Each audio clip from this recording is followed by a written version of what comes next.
What's going on? What's going on, my good people? Fam, welcome to another episode of Let the Film Speak. I am one of your hosts, Chop. Heard my main man, Willie Jack. Willie Jack, how you doing this Wednesday evening, my brother? Hey man, feeling good, feeling great, man. Ready to get to it, man. Ready to see how these things finalize out, man. We down to the final four. You know what I'm saying? So wait to see who's gonna go to the big dance. For sure. Down to the final four. So of course, we got the we one step closer to figuring out who's gonna be playing in that big game, man. Who's gonna be playing in that Super Bowl? You know what I'm saying? We had another interesting week of playoff football. Interesting week. And I got a feeling, man. I'm gonna ruffle some feathers today, Willie Jack. I'm just out there, man. I got a feeling I'm gonna ruffle some feathers today. But hey, man, I'm here. This is what we do. And before we get into a lot of that, of course, we got the house rules, and the house rules are still the same. They're the same each and every week. You got time right now before we get into the meat and potatoes of everything. I need y'all to do three things for me. Actually, it's four, but I'm going to tell you three off the bat. That's like, that's share, and that's subscribe. You know what I'm saying? Become the newest member of the Film Fam. We got plenty of room in here, no matter, what you need. We got the food, we got the drinks, we got room. It don't matter, man. Come in here, get comfortable, kick your shoes off, kick back, relax. You know what I'm saying? Enjoy some of this football talk. Last thing I need you to do, I told you I got four, but I had three off the bat. The fourth one, man, I need y'all to hit that notification bell. How else are you going to find out what me and Willie Jack got going on is if you don't hit the notification bell. You got to hit the notification bell. Like I said, become a newest member of the Film Family. I guarantee you, we will not let you down. Speaking of the Super Bowl, Willie Jack, we got an announcement, man. We got an announcement, Willie Jack. And this one is a big one, man. And I need everybody to prepare for this one, man. Anybody that's in here right now, I need y'all to prepare for this because this is going to be a big one. You know what I'm saying? Me and Willie Jack, for the first time in Let the Film Speak history, will be in the same room on Super Bowl Sunday, giving you your pregame for that day, man. We will be in the same room, man, under the same camera, under the same lights, giving you this information that we're gonna give you. This time it's just gonna be face to face. You know what I'm saying? And I'm gonna have to hold myself back because Willie Jack might say something disrespectful. I'm gonna be right next to him this time. You know what I mean? Man, we will be right next to each other, man, on Super Bowl Sunday, giving you this pregame information. So we need all of y'all, man. All of y'all, I need you to prepare for this one. We definitely need y'all to like, share, and subscribe and get ready for this one because it's going to be a good one. Of course, we're going to see who's going to make it to those games, man. But that is going to be the biggest thing that me and Willie Jack, I ain't going to say the biggest thing, but that's going to be big for us, man. We're going to be in the same room. Hey, a long time coming. Live in that Hey, it's been a long time coming, man. So, man, we've been wanting to do this, man, for a while, man. We've been excited to do it, man. Now that the opportunity's here, and what better time to do it than Super Bowl Sunday, man. So, man, it's gonna be one big party for all of us, man. I know everybody's gonna be at the crib kicking in and doing y'all thing, man. Having your Super Bowl get together, the parties, and y'all kicking it, pull up in the big house. You know what I'm saying? Pull up top with your dogs, man. Cause we gonna be in here jamming real tough, man, and together in the same building, man. So we can't wait for that. Live from Texas, baby. Live from Texas, man. So make sure y'all tune in. Make sure y'all like, share, subscribe. Hit that notification bell because as soon as we go live, we need y'all in here kicking it with us, man. We need y'all in here kicking it with us as soon as we go live. On to the news, Willie Jack. We got a little bit of news today, man, that we could touch on before we get into some of these games. And the first bit of news I got, man, is it looks like things are starting to heat up for the former New Orleans Saints head coach Sean Payton, man. Is Sean Payton getting closer to finding him a head coaching job, Willie Jack? Man, yeah, I mean, this is just through the grapevine, you know what I'm saying? But from the stories I keep seeing, man, is that it may be heating up pretty good with him and the Broncos. And so the Broncos, of course, man, with the contract they gave Russ and the disaster that was this year, and not to say that they had to win the Super Bowl by any means this year, but it had to be, it should have looked competent and competitive. And it didn't. There was times throughout the bulk of this season where it didn't look either. You know what I mean? So it's one thing if the team's not good enough to compete. It's a completely other thing to look incompetent on the field. And that's what the Broncos are running into. And so, like I said, man, being as hungry for success and to justify the $250 million that you gave Russell Wilson, man, bringing in a guy like Sean Payton it seems to be the next feasible step for me as well. And, from the numbers that I'm seeing, boy, they dropping the bag off too. And so ain't nothing wrong with that. And so especially, which makes sense because I for all the reasons that job could be appealing, They've got a nice young talented core of players there. The defense has been pretty solid. They've got a nice young group there led by Patrick Surtain Jr. We know what's going on with him, and so they've got a decent roster, but it's in the same division as probably the arguably the best quarterback in the league and arguably another top 5-6 guy in the league as well at the same position. And so you come in best case number 3 from an imploding Las Vegas Raiders team that maybe you say 4 going forward until we see what they're going to do. But so that's a tall job. It's a tall job for sure. Twice a year competing with Patty, twice a year competing with Justin Herbert, and so so that is a tall job. But man, hey, boy, they talk about numbers with 7 zeros and they start with a 2. You feel me? So the numbers are sounding big, and so now if it happens, if it doesn't, I mean it's yet to be seen. I know Carolina's probably gonna make a big push. I think Carolina's still in the mix, and so just anxious to see what happens there. But Sean Payton will be back, and he'll be back with Santa Claus bags when he gets to wherever he's going. But then with that type of conversation comes great expectation, and so we'll see just what all happens when he lands. For sure.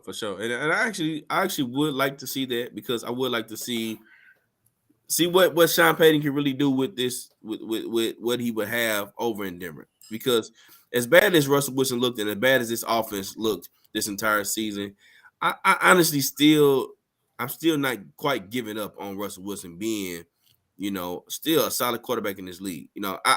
It's just hard for me to believe that after 8-9 years of great QB play, that all of a sudden he's just one of the worst quarterbacks in the league. You know what I mean? Now, the film don't lie, and he definitely looked like it this past year. But I want to see it with somebody like a Sean Payton. And if I can see it with somebody like a Sean Payton, maybe he turns it around. Maybe he gets him and puts him in position to where he can be the most successful. Maybe that's it for Russell Wilson. And if so, then maybe he gets back to the old Russell Wilson that we are used to seeing, but pre-injury, from last year. So I really hope that he gets somebody that's definitely an offensive mind and somebody that's really good like Sean Payton and has that type of reputation, because I think I think they can help him, and it'll really show what's really going on with Russell. What does he really need, man, and so on and so forth. So I really would love to see that now. And we'll see how everything plays out. Of course, nothing is locked in as of right now, but yeah, things are heating up. Things are heating up when it comes to Sean Payton, and as it should, though, because he's the hottest guy on the market. So, that's how that goes. Oh yeah.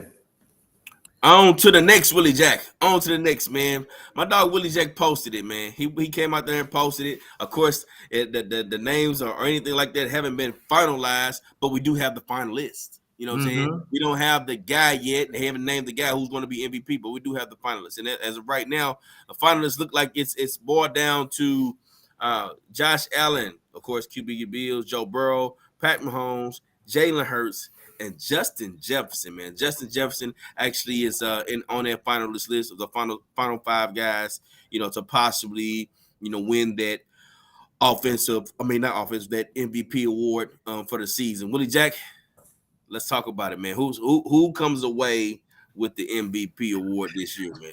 Man, you know what, man?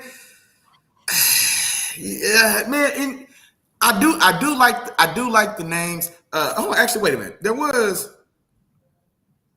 Give me the last 2 quarterbacks. Patty Hurts, Burrow, Allen, and then Justin Jefferson. Okay. Yep. Yeah. And so honestly, I'm not upset at the names. And honestly, I was surprised to see Allen as a finalist, and not because I don't think he's spectacular. Y'all know where it's at with me and Big Josh, man. Y'all know what's going on. But you know what I mean. But the season he tailed off toward the end of that season. Toward the end of the season for like a lot of reasons. You know what I'm saying? That it is what it is. But I was surprised to see him still as a finalist. And so, I'm excited to see Justin Jefferson even listed on this list. I want to say all this at first because for one, we know the MVP unless you're a 2,000-yard rusher or something crazy. I mean, the last 9 quarterback to win was a 2,000-yard rusher. The last 2 non-quarterbacks to win was a 2,000-yard rusher, and then LT when he, I think, hit 20 sacks back in like 87 or something like that. And so for all intents and purposes, man, it's a quarterback award. And so just seeing Justin Jefferson get just a kudos or a shout out to him. So shout out for Jettis for doing this thing, man. But I mean, there's two ways I'm gonna go, man. I think for me, I've called all these guys the MVP throughout the season. That's the thing about it. You know what I'm saying? Like I gave Burrow some MVP love, man. I gave Jalen some MVP love, Hurts and Patty. But honestly, man, I think I would go for this year, Jalen Hurts. I think Jalen Hurts for me this year.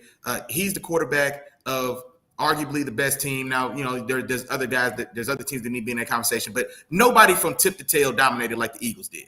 And the biggest catalyst for that, outside of AJ Brown, of course, is going to be Jalen Hurts and the level of play he had. And then, like I said, even seeing him come back out, man, and in that playoff game, get right back to business. And so, and then based on the criteria that we've seen that this award, how it's passed out, every year it could be Patty. Well, you know what? Every year it could have been MJ, and it wasn't. Every year it could be LeBron. It wasn't. You know what I'm saying? So, and so this might be one of those ones, man. And so I would go Jalen. Jalen's going to get my vote when it's all said and done. Okay. Got you.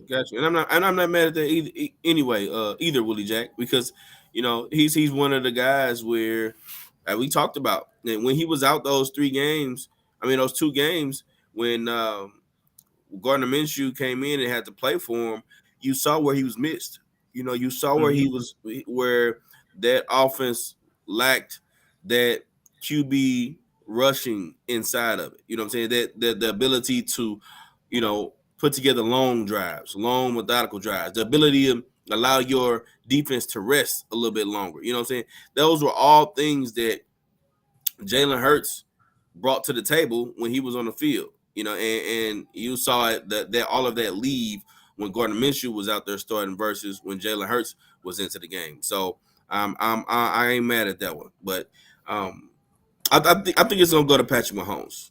So I think it's gonna go to Patrick Mahomes this particular year, and the reason for it is because I think those last 2 games, those 2 games, I think it actually hurt Jalen Hurts. And it sucks because but that's just the way it works, man. The 2 weeks that we didn't lay eyes on Jalen Hurts, we were still laying eyes on Patrick Mahomes, and Patrick Mahomes was still Pat Mahomes. Still throwing passes. They won all their games down the stretch. And he was Pat Mahomes. Not to mention playing his full season, and everybody, and me included, I will say this: not everybody, sure, was questioning like, okay, what type of Patty Mahomes are we gonna see this year? Without his not number one guy, but without his deep threat, without his big playmaker, and shout out to Tom. I actually talked to Tom a long time about a lot of these games. And one of the things I talked about with Tom was the fact that as creative as Andy Reid is, now he's creative for sure, that offense changed, not having Tyreek. You didn't see as many 50, 60-yard passes down the field. You seen Patrick Mahomes week in and week out, not dinking and dumping, but just picking defenses apart. You know what I'm saying? And just hitting 12 yards here, 15 yards here, 20 yards here, another 12 here. Like, those are the type of, games that we've seen from Patrick Mahomes all year long, and he still was Pat Mahomes, still doing all the same things that we used to see him doing. And, that's part of the reason, or one of the reasons that I think we go on Pat Mahomes here is those 2 games that Hurts missed, but then the greatness of Pat Mahomes down the stretch. And then with Joe Burrow, I think Joe Burrow is closer than people think too. Like, he was right there, you know what I mean? Yeah, no, and for sure. And honestly, man, this was, I had said something about Joe Burrow as far as MVP, or it needs MVP consideration back around like week 12 or 13, where they were in that stretch without Chase and were still rallying and finding a way to win. He was getting it done. For sure, yeah. You know what I'm saying? So definitely for sure. But I mean, it's like I said, it's one of those things, man, where if you say Patrick Mahomes every year, it's never the wrong answer. You know what I'm saying? So that's never going to be the wrong answer. You know what I'm saying? But that Eagles team was more dominant than that Chiefs team. And we could say all the reasons, we could say et cetera, but I'm just that Eagles team by far was the most dominant team in football this year. And they were the most dominant team in football when Jalen Hurts was on the field. Because the 2 games that he wasn't here are the 2 games they lost. Now they did lose a game in Washington which may have been maybe the worst officiated game of the year. And then they still even that game being what it was. But you know what I'm saying? So What is this? It's hard to go undefeated, man. I ain't counting and you don't have to. You know what I'm saying? And honestly, for their sake, I'd rather. It's weird as it is to say, like, I think it's better to not try to be that 19-0 Patriots team. You know what I'm saying? If that Patriots team was 15-1, maybe they won this. I mean, well, no, I shouldn't even say that. But you get what I'm saying? Like, there is so much added pressure to keep that going. You know what I'm saying? And so, you know what I'm saying? But Jalen Hurts, as far as his season is concerned, in the 17-week season, he was 15-1. You know what I'm saying? Or no, he was 14-1. And so, and like I said, in the one they lost was one that he didn't do any necessarily a disservice to himself. So to say, I got you, but yeah. So like I said, man, just the way we've seen the award handed out, you know what I'm saying? That's what I'm sticking to as well, because we see how these things play out. Now it very well could be Patty for sure, and that's like I said, that's not going to be the bad answer. But for me, just in this year, I'm just in a vacuum in this year. Then I would give my vote personally to Jalen Hurts. For sure. And like I said, I ain't mad at that one either, Willie Jack. We talked about that one for sure. Yeah. Oh, and then shout out to my dog, man, Joseph Kinney, man, brother Red from No Vultures, man. He said, post to post, Mahomes been the best player in the NFL. KC be drafted top 3 in this year's draft without him. And I don't think that's true, bro. Andy Reid's not that's not a 3-win. That's not a 3-win team without Patrick Mahomes. That roster's way too talented. Andy Reid is way too. I think they do better than that. I think they compete. Yeah. They may even miss the playoffs, but they're not a 3-win team. Maybe you know what they are without Patrick Mahomes? You know what they are without Patrick Mahomes? They're the Tampa Bay Buccaneers. They're 7-9. You know what I'm saying? Like that. Because also if we take Patty off, and now that's just assuming that it's going to be Chad Henne. You know what I'm saying? Anything was possible. You know what I'm saying? Chad Henne can't step in and look down.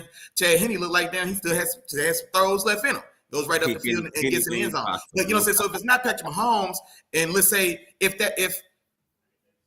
Gardner Minshew is the quarterback of that team, that team can win 10 games. Or if Gardner Minshew is their quarterback all year with those weapons and Andy Reid especially as well, that's a team that threatens 10 wins. And so the jump off's not that substantial, and that's not a knock against Patty, who is phenomenal. If Patty's the best player in the NFL, if that's where we want to go with or take it, you know what I'm saying, then nobody's going to argue that, you know what I'm saying? And so that's one thing, but that team doesn't fall into obscurity if he leaves that roster, not at all.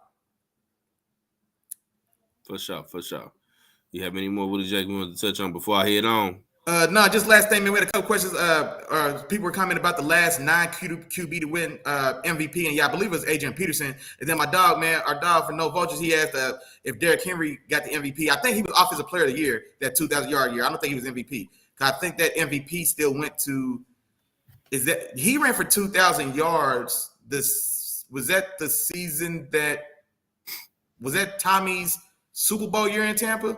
Or was that no? That's Aaron Rodgers MVP. Was that Aaron? Okay, that was 2020. So okay, Aaron Rodgers won. No. Hold on. Actually, no. Because Aaron Rodgers won in 2020. No, that's right. It's right. Aaron Rodgers won in 2021 and 2020. He had the back-to-back. Yeah, and then the one in 21, man. Like I hated that one, but it was one of those things where it was one of those kind of all the candidates have. Y'all excuse my dog Chop, man. He's battling a little head cold. But yeah, I think the last year that A-Rod won, man, it was one of the years where that could have been a Burrow MVP. That was the year. This last one with Burrow, they went to the Super Bowl, but he had the interceptions. But as far as how he played down the stretch, I mean, the passing yards and the touchdown was there. But like I said, but carrying that team the way leading that team the way he did, man, that could have been Burrow if it wasn't for double-digit interceptions. And then, like I said, there was a couple other candidates. Everybody kind of had warts. And then just the name of Aaron Rodgers' brand is kind of, mistake proof. Or, you know what I mean? It's he keeps it clean. He keeps the stat sheet clean for one, you know what I'm saying, for sure. And so it was another year of A-Rod, 30 touchdowns and maybe 6 interceptions. I mean, it was clean. The Packers, of course, were still among the leaders in the NFC, even if they didn't go anywhere, losing at home like they did to San Francisco, not even crossing the 50-yard line in the second half of that game, but whatever. But he was the regular season MVP. You know what I'm saying? And so, but that's what I'm saying, because like that's kind of how the award goes, man. You know what I mean? So yeah, that was that year. And then also we had another guest, man. I think LT. LT also did not win MVP when he set the single season touchdown record or broke the single touchdown record. It was Priest Holmes' record. I think it was like 26 rushing touchdowns. And I think LT ran for 28, and he also had like 3 receiving touchdowns because the total season touchdown record is 31 now, I believe. And LT's got that. But that I think was 06. And matter of fact, I guess who's in the building, Chop? Guess who showed up today? He today. Yeah, I'm glad you're back. And now that you're back, let me put you to work, man. 2006, when LT broke the record with the Chargers and y'all got waxed in the divisional against the Patriots at the crib, who was the MVP in 2006? I'm trying to think who won the MVP that year. 2006. I'm looking for. Was that a Patriots Super Bowl year? Did Tom win MVP that year? I know the year that LT. I remember the year that LT broke that touchdown record. I mean, I still remember it, but I want to say that was 06 or maybe the 05-06 season or something like that. If memory. 06 LT did win it. 06. Y'all stop playing with me, boy. Y'all stop it right now. Stop playing with me, man. Yeah. No, I'm saying yeah. Lane Thompson won the MVP though. Oh, he did. They did get an MVP. Yeah, he got the MVP. Adrian Peterson was the last though. Adrian Peterson won it in 12. Oh, yeah, that was 2012. Okay, yeah, so it's okay, yeah, still not good. Okay, yeah. Oh, yeah, I'm tripping. I just said 06. And then, but here's the crazy part, and this is the person that gets often gets left out. The year before LT won MVP, another running back won the MVP. I'm gonna throw it out there. Who won it? 2005? The year before him. Who in the chat got it? Shine Alexander. Did they give it to Shine Alexander? Yep, Shine Alexander. Man, they gave Shine Alexander an MVP. He got the MVP, bro. He got the MVP in 2005. No, yeah. You know what? Because him and that Matt Hasselbeck went to the Super Bowl and lost to my Steelers in 05. But I didn't remember that game. But see, he won. Because he had broke the touchdown record that year. But then the following year, broke Priest Holmes' record. broke it. Exactly. Yeah, there we go. Priest Holmes, then Shine, then LT. Come on, Chop, man. They thought we played games in here, dog. Come on, man. Who pulled that 05 and 06 MVP out their ass like that on the spot on live television, man? Y'all stop playing. Stephen A ain't have a chance on that question, boy. Y'all stop playing. Hey, man, that's why I love it, man. My dog Willie Jack be cooking. But now this is where we go into it, and I'm thinking I'm about to make my dog Willie Jack mad here, but we gotta do it. We gotta do it, man. We about to rip this Band-Aid off, man. Let's get into these divisional round games, man. Let's go to the divisional round recap. First game of the day, we had a snowy one, man. A snowy one in Buffalo. We had Cincinnati going to Buffalo to take on the Bills. Cincinnati wins that game 27-10. Willie Jack, you wanna rip the Band-Aid off first before I go? Oh man, my bad. I was catching up on these comments, man. Stan, what's up with you, bro? That's my dog, Stanley. What's happening with you? I was catching up on I was catching up in the chat, man. So I see you had a shout out, man. Hey, Stanley, man. Shout out to you, man. Appreciate you coming through and holler at your boy Chop, man. But no, hey, 27-10, man, 10. And I said, man, I ain't gonna run from it, man. I ain't gonna hide from it, man. The Bengals were the better team, flat out. They came out and dominated that game from the opening tilt, man. They were the better team. And then honestly, the Bills looked flat. You know what I'm saying? Like, they came out flat. They were kind of break their sweat in the first quarter. You know what I'm saying? Like they were a boxer that came out cold. You know what I mean? And I'll warm myself into the fight as we go along. Well, no. You know what I'm saying? The Bengals came out there looking like you come out putting your foot in the round against the guy that's coming out ready to get to it. They was 90-91 Tyson. They came out there. They ain't want nothing pretty. They ain't want no frills. He didn't have a robe on. Old school Tyson had a towel cut with a hole in the middle. He came out there in a full sweat like he just ran a 10K. You know what I'm saying? And he came out ready to go from the open the bill. That was the Bengals. You know what I'm saying? And then the Bills, like I said, man, they came out. Like I said, they came out flat, man. They came out cold, got hit right in the mouth, and then, like I said, just didn't recover. And kudos to the Bengals because there was a point in the game because we got to remember halftime that game was 17-10. It was 14-10, and the Bills got that touchdown, 14-10, and then kudos to the Bengals because they go right back.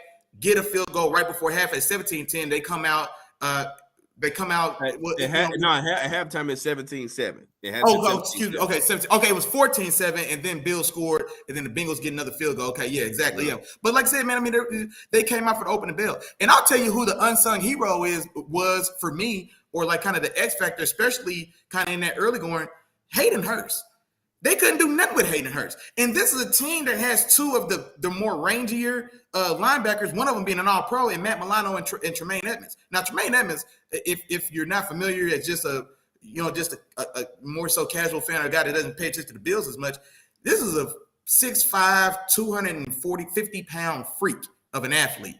You know what I'm saying? And it's in the bloodlines, man, because his brother is the starting strong safety for us, Terrell Edmonds, and then his other brother, Trey Edmonds, was a running back for the Steelers as well. So three boys of them, and I think he may even be the youngest, but is a freak for one thing. You know what I'm saying? And then you've got Matt Milano, who was a guy that was under the radar for a long time. One and then of the finally best in the business. One of the best in the business, for sure. One of the best in the business. And I was so glad to see him get that All-Pro, man, because it's a guy that deserves some recognition. But like I said, couldn't do nothing with Hayden Hurst. You know what I'm saying? And so, I mean, he really was the guy keeping those chains moving and keeping it going. And then just that secondary as a whole. Trey White got his lunch ate all day. You know what I'm saying? Terrible deep, like 40-yard deep DPIs. You know what I'm saying? Just a terrible day, a long day at the office for Tre'Davious White, who was an All-Pro. Was it 2 years ago because he dealt with some injuries, but a guy who was near the top of this league at the position. Now we will pick your flavor. You know, I wasn't as high on him, and honestly, to his credit as well, he's more of a zone guy. Guy needs to play with his eyes. But yeah, got his lunch ate all day. They just didn't. I mean, they just got smoked. Joe Burrow comes out. I think he's 10 for 10, 10 for 9, either 9 for 9 or 10 for 11 right out the gate. And like I said, they just couldn't get anything going. And then the biggest thing here, now that I've gave all little bitty pretty guys they compliments, man. Down there in them trenches, down there in the mud, it was furniture being moved. And it was furniture being moved by games who nobody. They did what they wanted to against. Man, they did what they wanted to. What they wanted to. They did what they wanted to. And so Buffalo got dominated in this game on both lines, offensively and defensively. But more specifically, we should highlight the Bengals' offensive line, an offensive line that has been disastrous for 2 years now. 2 years ago, we know what's going on with them. Then this year, you go get a piece from Tom Brady's Buccaneers team. You go get Lael Collins from the Cowboys. You go the third guy, Ted Karras as well. And so they revamped that offensive line. Dud. Didn't mean anything at all. And then you've got 2 or 3 starters on a bad offensive line out. So mind you, the guys who played on Division Sunday were guys who couldn't crack the starting lineup on a bottom 10 offensive line in this league. And I recognize one of those guys at my dog Tom's in here. Max Sharping was a guy who got cut from the Texans. And I seen him out there starting at guard. First off, looking like a refrigerator truck. He was huge. I didn't realize how big he was. Boy was a refrigerator truck. You know what I'm saying? And like I said, they did everything they wanted to, man. Joe Mixon was back, looked like 2018, back when he used to run the ball. You know what I'm saying? Looked like he was about something. He goes for over 100 yards. You know what I'm saying? And it was, so they just, the Bengals, and kudos to them, they came out there and you could tell, and I think I said this in the pregame, they took, Joe Burrow is one of those guys where, he hears everything you said, and he's like, oh, that's how you feel? Yeah, all right, come lace them up then. Oh, that's how y'all feel. Oh, y'all selling tickets to Atlanta? Y'all selling tickets to the game in Atlanta? We ain't even played yet for real. Oh yeah, okay, yeah. Somebody come see me, and they came out there, man, motivated to do it. And the Bills. Hey, did you see the post game interview by the head coach? And he said, man, I'm sorry. You know, that I keep ruining everybody's plans, man. I know y'all had plans. Y'all was buying tickets and stuff to the game. Stop playing. Zach Taylor? I'm sorry. He said that.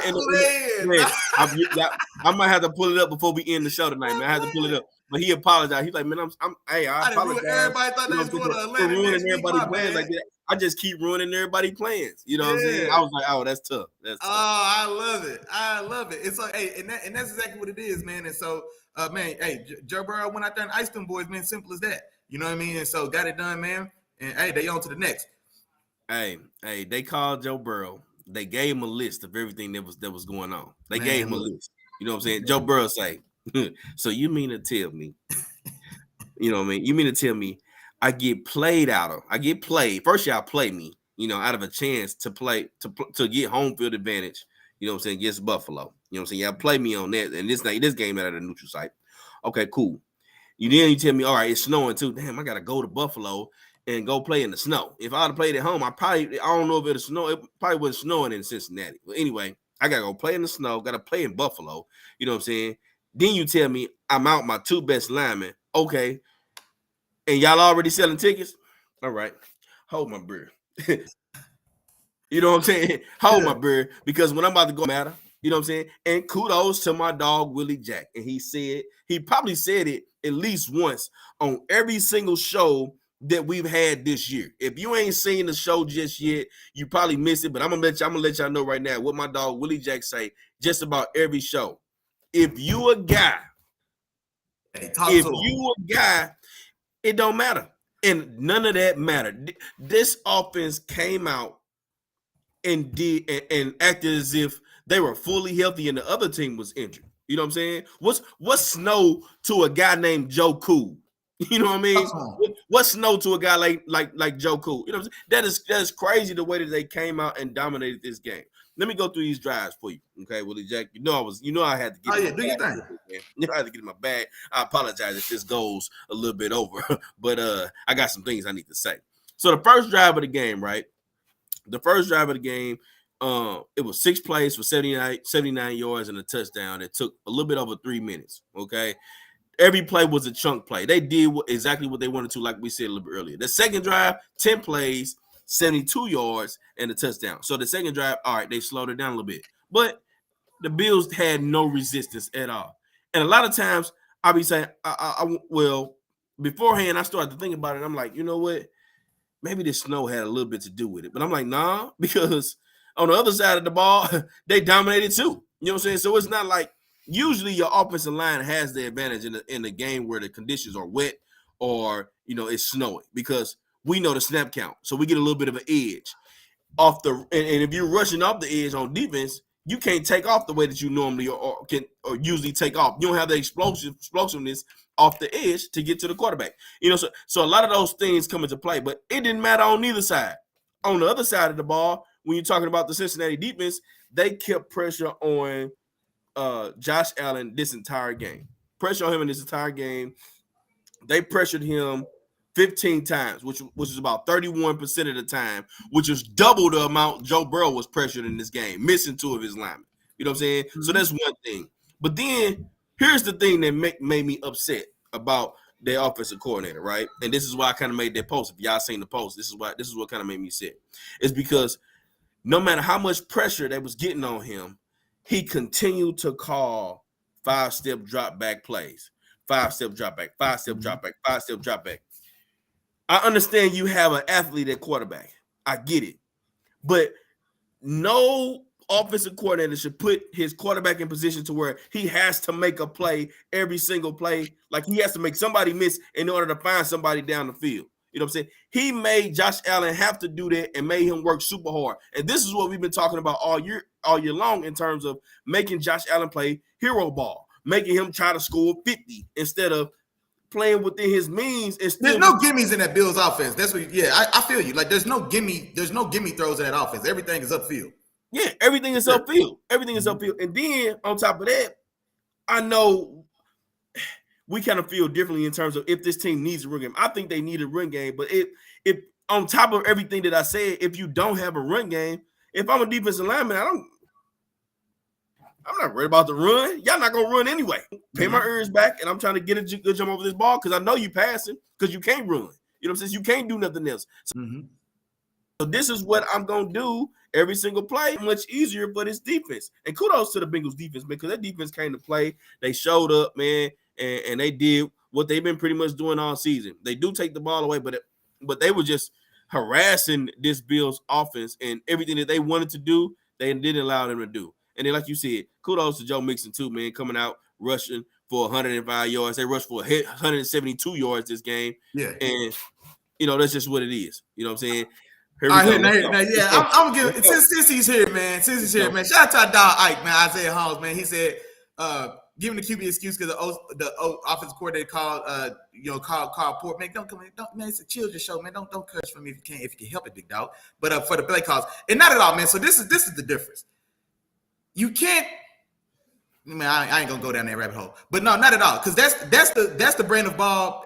The way they play and the things he's done hasn't been an excuse for why he's not greater or considered a better player. That's not what I'm saying. Now what Chop was talking about is as far as your offensive coordinator maybe adjusting to what's being done in the heat of the game or something like that. In the game, yeah, in the game. But as far as No, I'm sorry, my bad. No, you good. But no, that's that. You know what I'm saying? But not as far as, man, Justin Herbert, who broke every passing record for the first 3 years of his career under Joe Lombardi, and then you arguing that Justin Herbert should be the top quarterback in his league over Patrick Mahomes because Joe Lombardi has been such a hindrance. Like that's a different argument, and it's a different conversation. But it don't make sense. It don't make sense. But like, yeah, it's about adjustments to me. It's about adjustments because it's like you see what's happening in the game, you see what they're doing to you, This is big boy ball. This is the playoffs. You have to be able to make adjustments as a coach. You know what I mean? And that's why I made the comment and I said some of these coaches are being covered up because they have good players. There's some bad coaches out here. And to me, that was bad coaching. That's bad coaching. That shows that you can adjust in big time situations. You know what I'm saying? And that's just what it is, man. If you can't see the obvious in certain games and try to make these adjustments, then that's just what it is. And then that's the other thing too, man. This Bills defense is supposed to be so good, right?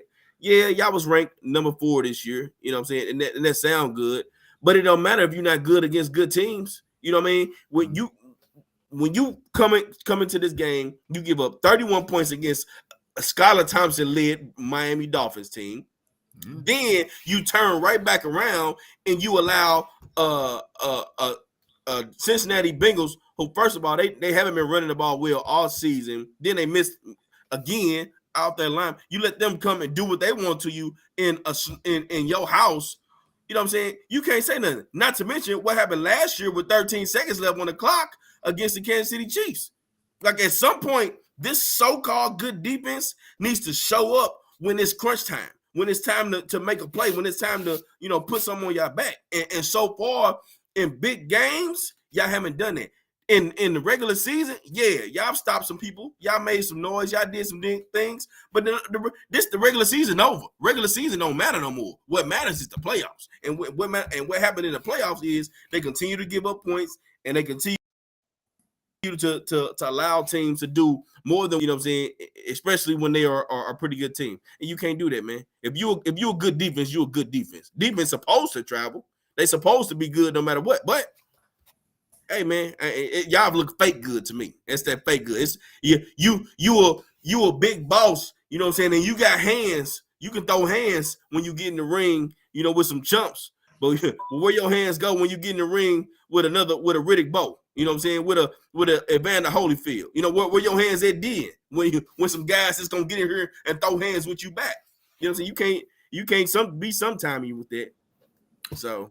No, for sure, exactly, and that's the thing too, man. Is in all this to say one thing I don't want to get lost in here, man. While I go back and forth with our dog Ike, man, is that also another thing as well is that the Bengals somehow, as last year's AFC representative in the Super Bowl, managed a way to go through this whole season as an unaccounted for underdog. They just were not in the conversation. This year started as Big Josh Allen and the Buffalo Bills year. You know what I'm saying? And not because Willie been telling y'all for 2 years, but you know what I'm saying? But that was the team of destiny for this season. And then and then they came out on fire as well. And so the Bengals were just an afterthought almost from the opening tilt, and especially because the way they start their season, Joe Burrow has 5 turnovers and a loss against Pittsburgh, a Pittsburgh that should have been rebuilt, my Steelers. You know what I'm saying? So these two teams start on the complete opposite ends of the spectrum. And then, like I said, the Bengals just kind of quietly they stacked a lot of ugly wins in there. You know what I'm saying? But the thing about wins is ugly or otherwise, they don't rank them at the end of the year. At the end of the year, how many you got? And they got 13. Nobody goes back and takes away a point because someone were ugly or not. You know what I mean? So they still managed to stack wins and do it through a lot of adversity. Like I said, they went without Jamar Chase, who should be in everybody's mind a top 5 receiver guy at the position, and only his second year in the league already, and he misses almost a third of the season. He misses 5 or 6 games. And then his counterparts, T. Higgins and some of these guys, it took a while for them to kind of find their footing and step up. And credit to Joe Burrow and those Bengals, because while everybody was still figuring out, you still got a guy, and I can still go out here and win games. And they did. But like I said, they did it in a manner in which it's almost like this isn't an upset. You know what I'm saying? Now, the fact that the game was as one-sided as it was, that's one thing. But nobody should be surprised that the Bengals won this game. You know what I'm saying? Because, like I said, Joe Burrow's won it once. You know what I'm saying? And he looks for that chip. He plays with that chip, and he's looking for any extra win he can get. You know what I'm saying? So he's already got that chip. You know what I'm saying? Okay. So, yeah. So kudos to the Bengals, but I just don't want us to overlook that. No. We're not going to overlook that. I got one thing. Just one thing, Willie Jack. It's one, and I'm going to get out of here, and I'm gone. Okay, so let me let everybody know something, man. My dog Isaiah, that's my dog. You know what I'm saying? He comes in. He always coming in with the debates and so on and so forth. And the Chargers, we appreciate it. The Chargers is his team for sure, and Herbert is his guy. Herbert is his quarterback. You know what I'm saying? He'll ride for Herbert. If you've been in the group and you've been chatting back and forth and you said something about Herbert, I guarantee you. He was on your head. You see a guy named Ike Turner, he on your head, man. He on your head for sure. So here's the thing I got to say about this, Ike, because I also remember that it specifically said you think that stats tell the entire story. But let me tell you why stats don't tell the entire story, right? Because you brought this stat to the table. You said Herbert literally has the, you probably meant most game-winning drives since he's been in the league, and top 4 in fourth quarter comebacks. Okay, let me talk to you about this. You know what you have to be in order to have a game-winning drive? You have to be losing. You know what I'm saying? You have to be losing to have a game-winning drive. You know what I'm saying? You know how to have. You know what you have to do in order to have the most fourth quarter comebacks? You have to be losing. How many times? If you look and you pulled up the stat on how many times each of these other quarterbacks, the Patrick Mahomes, the Josh Allens, and those some other quarterbacks out there too. Look and see how many times they actually are behind in the fourth quarter. You know what I'm saying? Are they losing in these games? They're not losing more than Herbert is. That's the reason why you see Herbert's overall record the way that it is. You know what I'm saying? If you want to talk about fourth quarter comebacks, if you're going to put that on him, put wins on him too then. You know what I'm saying? You said it ain't the stat. If you're going to put that on him, put the wins on him. Because if you're going to say he came back, if you're going to put that on him, he came back, well, then that means he needs to win. He should have more wins too, right? Yeah, Justin Herbert can't win and the Chargers lose. It can't be like that. So talk to me. This is why I say stats don't tell the whole story. This is why that's what I said. It's called Let the Film Speak. We're gonna talk to you about everything that's happening in the game and not just one part. Don't get me wrong, stats do tell a lot. You know what I'm saying? But they don't tell the whole story. You know what I'm saying? They don't tell that whole thing. So you have to understand that when you're looking into these, and if you bring it to the table, you know what I'm saying? That's something that you got to think about. You know what I'm saying? That's something you got to think about for sure. So, hey, that's it for me, man. Willie Jack, you got something else, man? Yeah, no, I agree, man. Like I said, man, he can't just get all the good and none of the bad. You know what I'm saying? So if he gets credit for all those comebacks and wins, regardless of how he may have played in the first 3 quarters that may have contributed to them being down, whatever. You know what I'm saying? So, but if he's gonna get credit for the comeback, and that's the thing too, because if you do get down, I mean, you want to come back and win those games. So I'm not saying that nobody wants to just leave those games behind. Good for him. We're not knocking it. We're not knocking it. But also good. But if you get all the praise for those, then you also got to get you. That's the thing about it. You're the thing about quarterback is you get too much praise when you win, and you get too much praise and you get too much blame when you lose. So it is that double-sided coin, and so that's all part of it. But like I said, man, nobody's knocking Herbert's talent, dog. You'd be a fool not to say he's that. Where you rank him, talent for talent, skill for skill set, he's a guy that's going to be top 3 or 4 in this league. I mean, so nobody's knocking that for sure. But you know what I'm saying? You know what would have been awesome? Ike Turner, Isaiah Holmes, one of those fourth quarter magical comebacks when you had a 27-point lead in the playoff game, bro. That'd have been a perfect time for one of those comebacks, big dog. But it's all good, man. All right, man. Let's keep on pushing, Willie Jack. Well, actually, before we keep on pushing, I think it's about that time, Willie Jack, man. I think it's about that time. You know what I'm saying? I think it's about time you talk to him, let him know what's going on. Hey, if y'all in here right now, I need y'all to pay attention, man. Listen closely. I'm going to say it one more time, man. Super Bowl, we coming.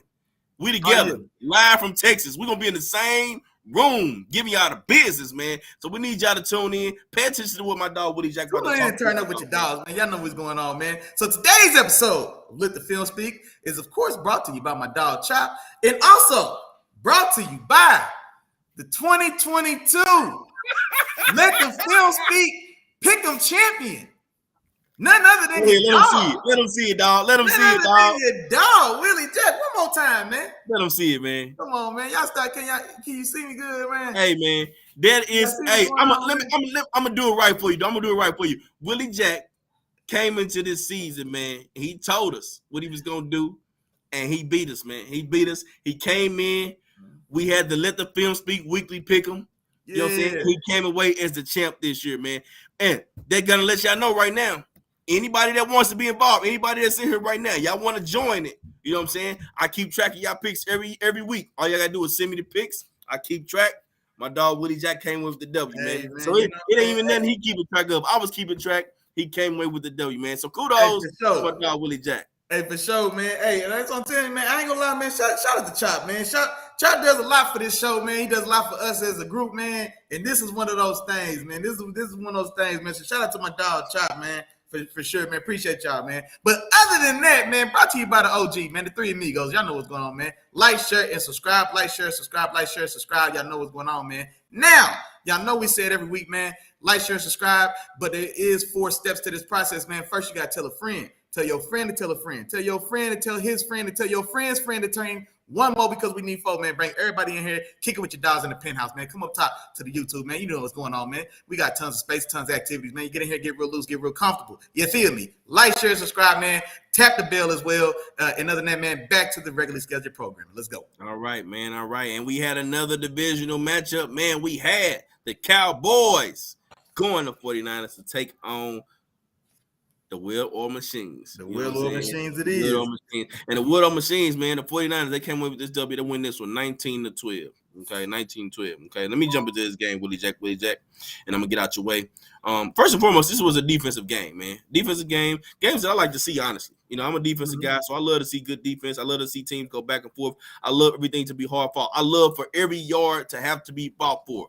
I don't like, you know what I'm saying, 50-point games. You know what I'm saying? That's not something that I like to see. Unless the guy that's putting up those points is on my fantasy team. That's the only time. You know what I'm saying?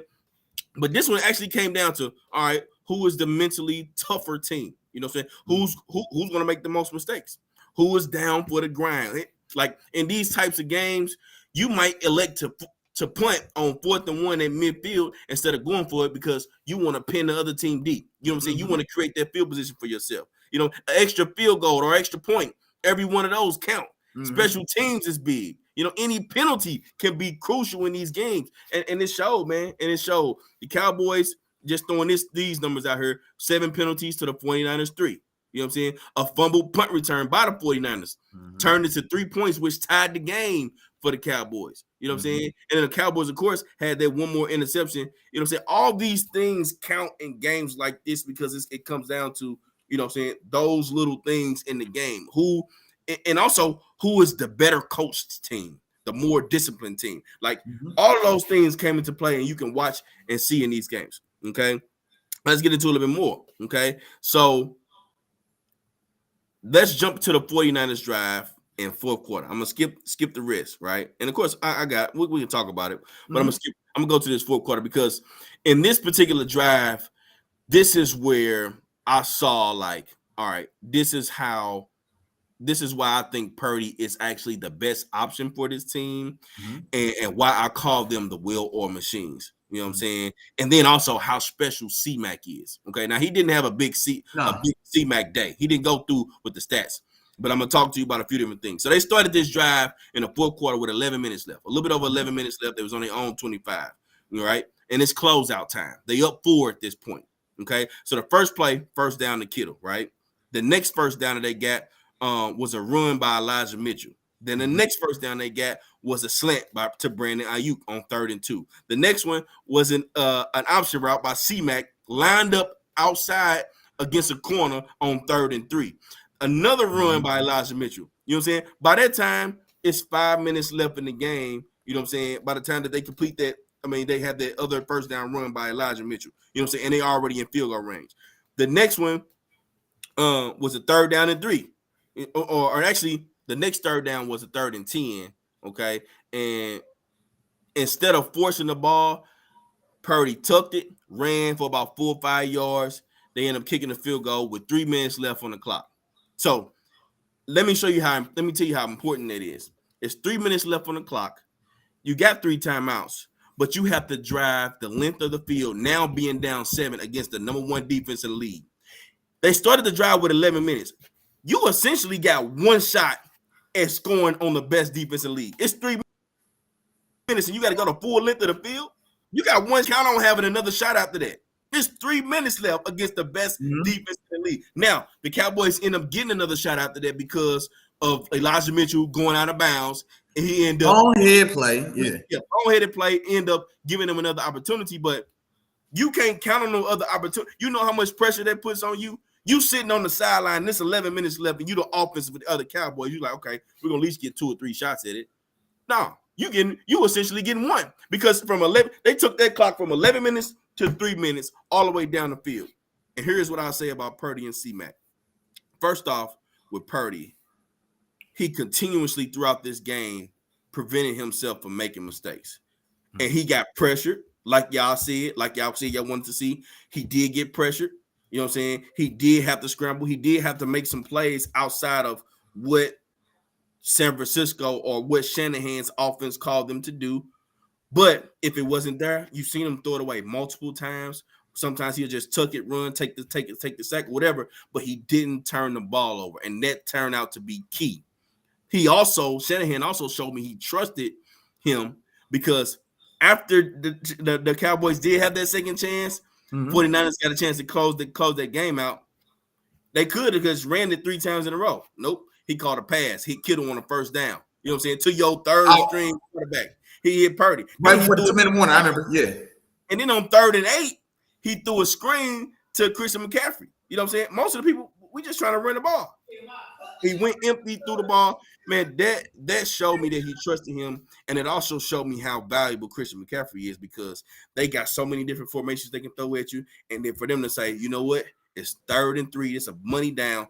C-Mac, I need you to beat this corner on this option route. You either can go out or in. I need you to win. I need you to get this first down for me so we can keep this clock rolling. And they hit him. Those are the little things that makes him special, man. Because what other running backs can you name that you can count on to do that? Nobody since Le'Veon Bell. And I don't want to hear nobody say, bro, nobody since Le'Veon Bell. You know what I'm saying? Go win against the corner. You know what I'm saying? So those are the things that I peeped out in this entire game, and it stood out to me as, man, this is why they're the well-armed machines, because they beat you so many different ways, and they just special, man. They just special, and I love the way that the 49ers played in this one.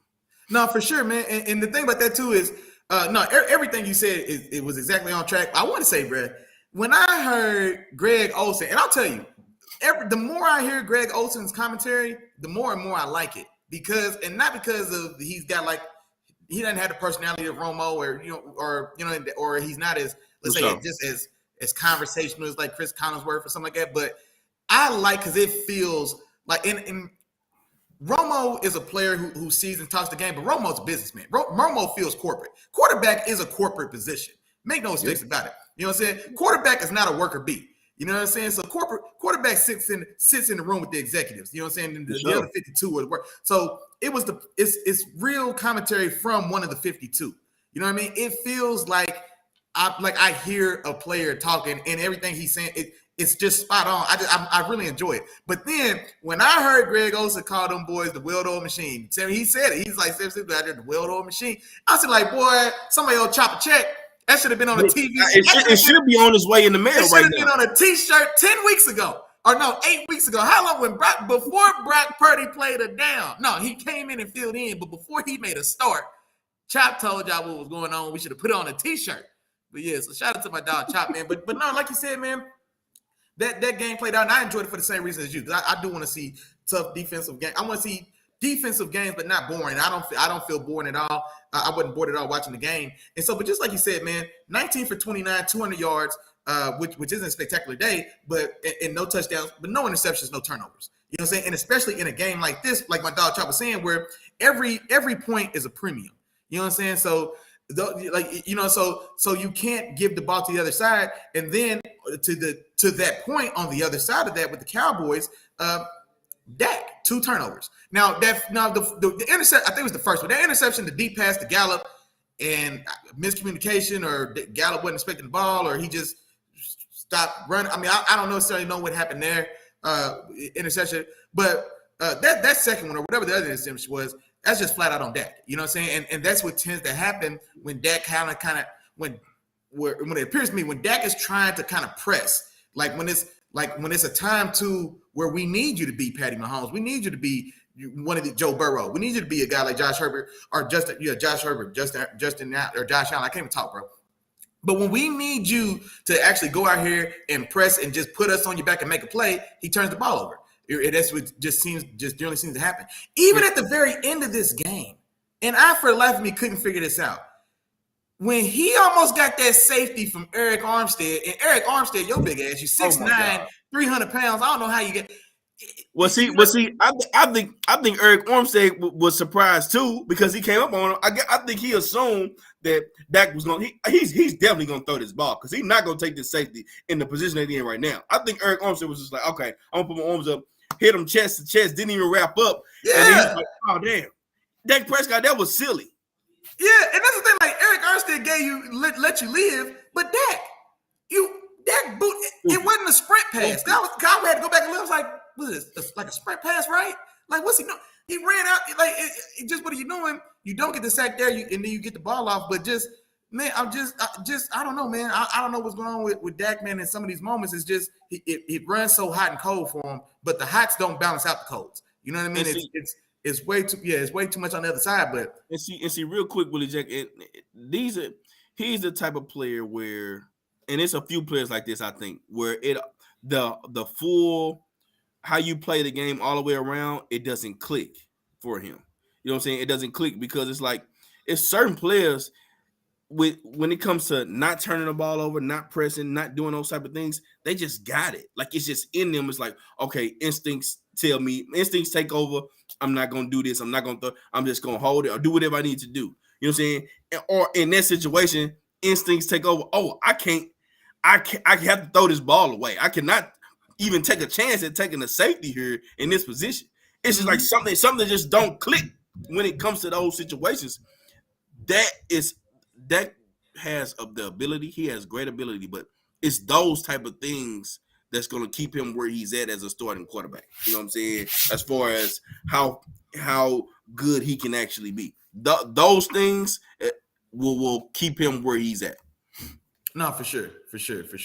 But yeah, man. So But in the end, though, the better team did once. That's what I've been saying all week, man. As long as we got good football moving forward, you know what I mean? So, and that's all. This was just this is always going to be a very tough matchup, man, on both sides of this, on both sides of this, man. I'm not gonna lie. So, but now going forward next week, man, we went the Eagles and these Niners. I can't wait to talk about that. I know we about to, but yeah, no. So I want to see what your dog's gonna do next week. But yeah, for these Cowboys, I don't know what else you do, man. Well, for one, you've got to get CeeDee Lamb some help for one, because it was CD or nothing. It felt like because they couldn't move the ball. Man, my dog TP gets an injury. I was going to say season ending, but of course the playoffs are over, so it's not a season ending. But an injury that threatens his next season as an unrestricted free agent, which he was about to be. I'm pretty sure he was under. I don't think he's restricted. I think he had a breakout year, career year for him. Of course, he's going to be an unrestricted free agent, and so it was his chance to really cash in and make some money. And then was it a broken? I think he broke his ankle or broken. I believe it was some style tibia or something. Or tibia, yeah. It's going to require surgery for sure. And then I don't know the recovery on that, but I would imagine for the first half of next year, he's probably going to be sidelined or something like that. But like I said, man, and I just feel terrible for him, man. Free my dog TP, man. Y'all know the campaign, man. And so, man, I hate that. That's how his season gets capped off, going out the way he did, man, and now maybe not getting a chance to capitalize on his value as he probably could. And so, which also begs the question, like I said, just what do you do from there? The loss of Amari Cooper was huge as well. That hurt. They could not, like I said, they just could not move the ball outside of CeeDee Lamb, and that's a credit to CeeDee Lamb, man. He had a big day as far as the stats are going to be concerned. 10 catches, 117 yards. But yeah, just no other way to move the ball other than to get it into CD's hands. And so they've got to do something, man, on that roster. When you've got T.Y. Hilton looking as who appears to be the best number 2 option on your roster, then you got problems. You know what I'm saying? You got to do something. Michael Gallup, man, who looks no catches, bro. Michael, yeah, man, yeah, inexcusable. You know what I'm saying? And so yeah, they've got to do something, man, with that roster. And then Zeke's time, man, is came and gone, man. I don't know what they're gonna do. I don't know if they can get out that contract yet. But now with TP injured as he is, and then I just don't know what they do on that roster. What more you could do to that roster? You're too close to breaking through to tear it down. But at the same time, man, they for as good as they are as a team, they've got major holes, man. They've got to do if they want to get back to this point and then make it past this point going forward. For sure. Tom in the building. What's going on with your big dog? slid in on us, man. Appreciate you, big dog. You came through. Appreciate your time, man. Appreciate you, man. And yeah, Willie Jack, man. Those are the two games. Now, I did end up finding it. I did pull it up, Willie Jack, man. I'm gonna pull up their pre the conference, the press conference after the game for the Cincinnati Bengals and Buffalo Bills. When Zach Taylor, he comes out, man, he apologizes to everybody for ruining it. Man, let me go and run that for everybody down too. I'm gonna go and run that for y'all real quick, man. Here you go. We had our mindset to go play in Kansas City, and it is tough because they have to formulate the plans for coin tosses, and they got to formulate the plans for neutral site games, and we just keep screwing it up for everybody, and I hate that for people that have to endure all those logistical issues, and then we just keep screwing it up. So I'm sorry. We just. You see your boy, man. He apologized for all the logistical issues, man, that he's causing for everybody, man, by winning these games, man. So Zach Taylor, man.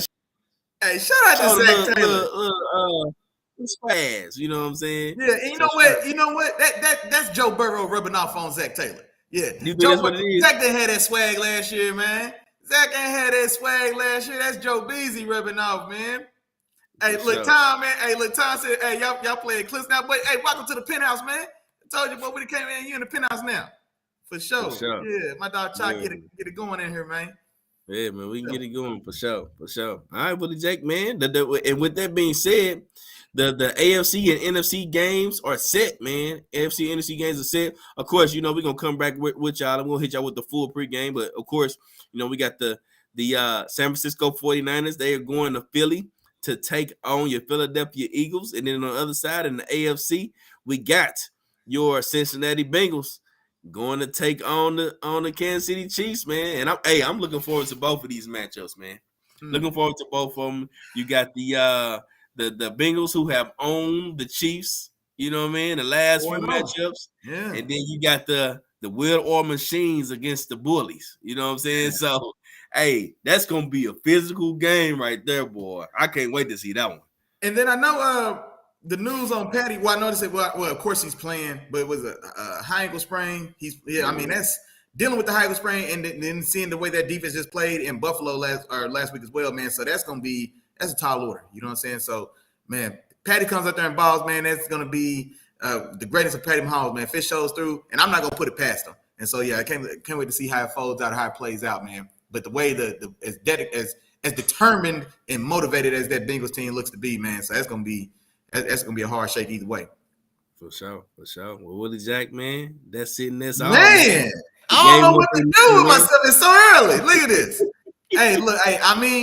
Hey, man. I guess that's it. That's all, man. Like I said, man, Championship Sunday is on the way, man. So the Final Four is here, man. We know the teams. My dog just ran it down to you, man. Niners going to see the Eagles. Bengals going to see the Chiefs, man. Y'all know we're going to be in this thing doing what we do, man. Sunday, man, the pregame show. We're going to break that down, man, and get into it the way we do, man. Y'all know what's going on, man. Sunday at 10 o'clock. But, man, hey, I'm trying to think, man. I think that's it. That's all, man.